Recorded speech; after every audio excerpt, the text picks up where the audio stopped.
Hey everybody, how you doing? This is Dan, and wanted to do a follow-up video on the new ACC credentialing exam that the ICF rolled out last November. It's now January 2025 as I'm recording this message.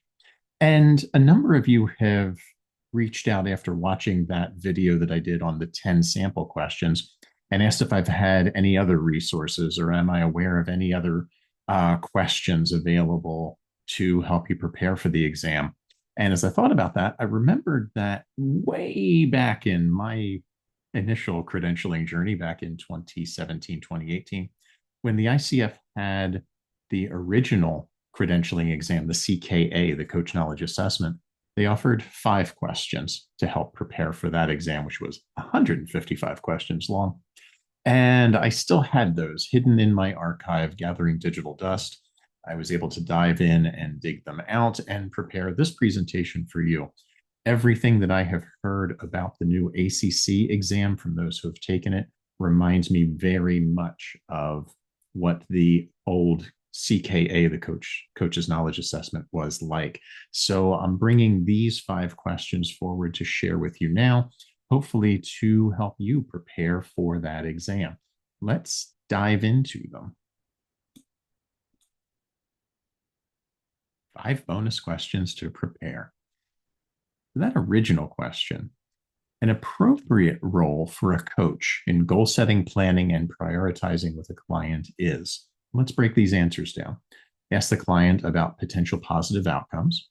Remind them that you already set this session's agenda at the last one. Explore session outcomes to ensure you're both clear. Or D, point out the importance of passion in your work. Before we go to the answer, let's break those down a little bit and get some understanding of what coaching isn't, particularly the ICF definition of coaching, which is about being a co-creative partner with your client. If the coach asks the client about potential positive outcomes, they are potentially steering in one direction rather than staying present with what the client could be wanting to get out of the session in their prioritizing and planning and goal setting. Reminding them that you already set this agenda's tone or the agenda's topic at the last meeting. Well, I'm sorry, at least a week has gone by since we met last time and life has happened. Something may have come up for your client that is more present for them now than what you thought you were going to talk about a week ago. So that one's out the door. Explore session outcomes to ensure you're both clear. That kind of sounds like partnering together and being curious and asking questions so that the coach knows what the client wants to get out of the session and is empowering the client to be the one in charge of the session and the focus of it.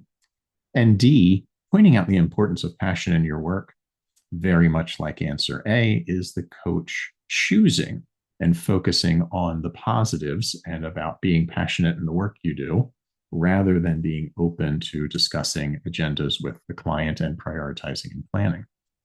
So out of that breakdown, what's your best answer? What's your final answer for number 1?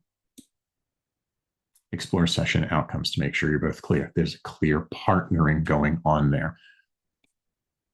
Number 2, the client is explaining a situation to a coach who senses there is more that the client is not sharing. The coach is getting a little bit of an intuitive tap. How should the coach approach the situation? Interrupt the client and ask for greater disclosure. Give the client a bottom line read on the situation. Ask the client's permission to probe a little deeper.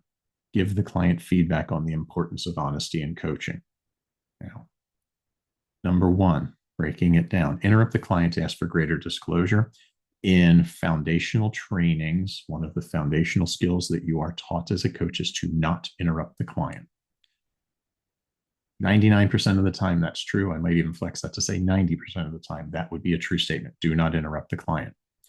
Now, at times, particularly as you move up into a PCC level facilitation, there is a marker in the PCC criteria for an evaluation call that says, coach interrupts the client for an intended coaching purpose only.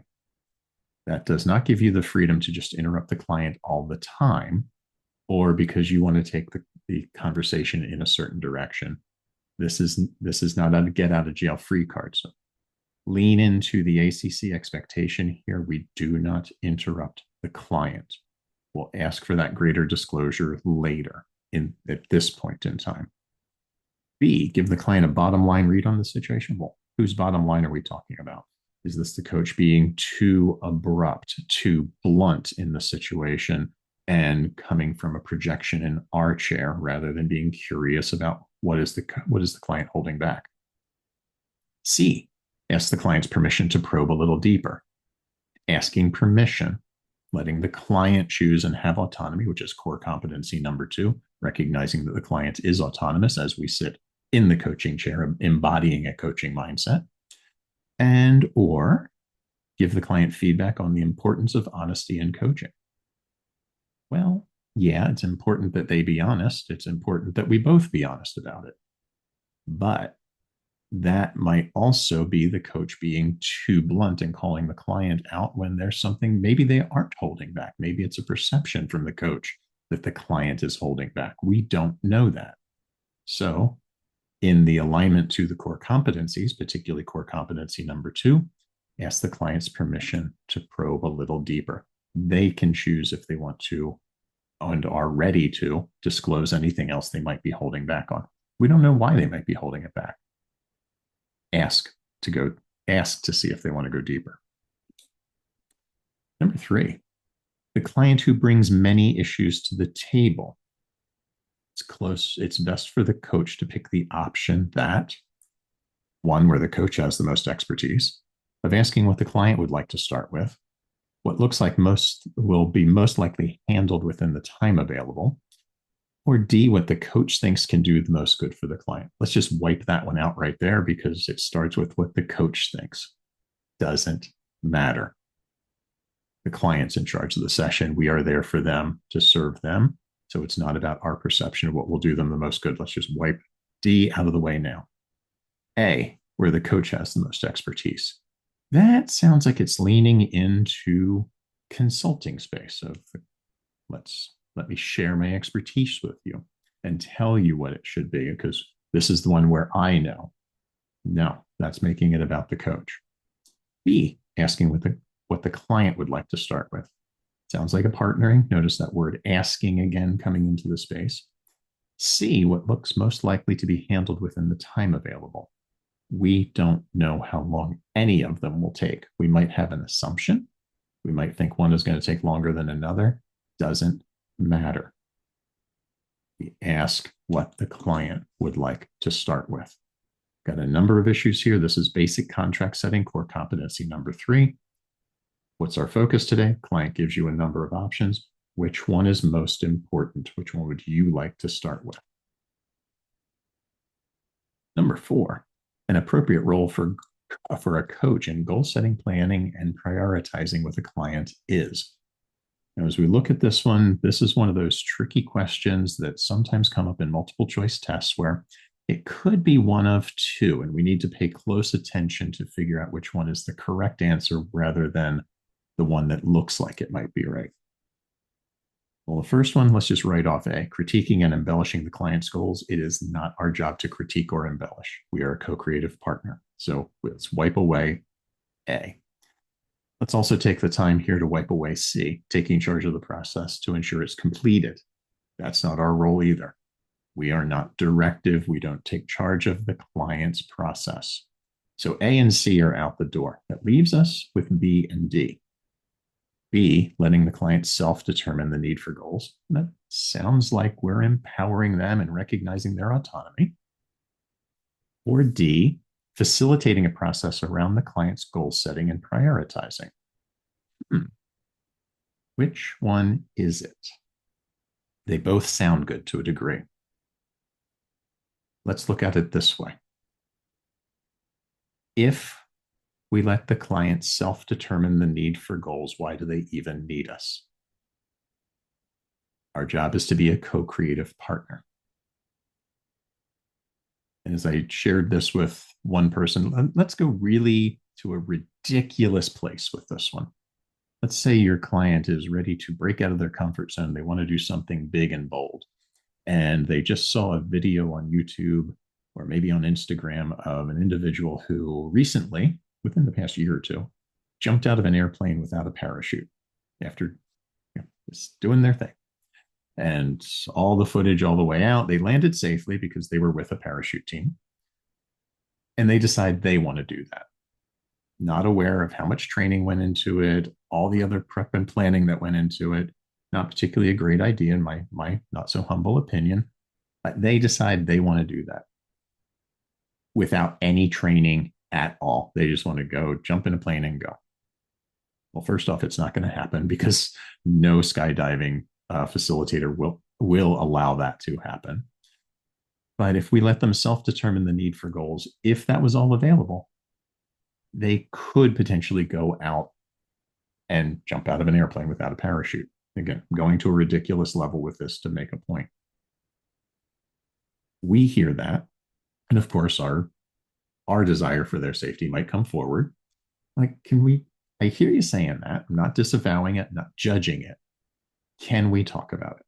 Can we have a discussion on it? Tell me about your thoughts. Tell me what you're going to get from it. Tell me what you want to get from it. Tell me how you're planning this experience.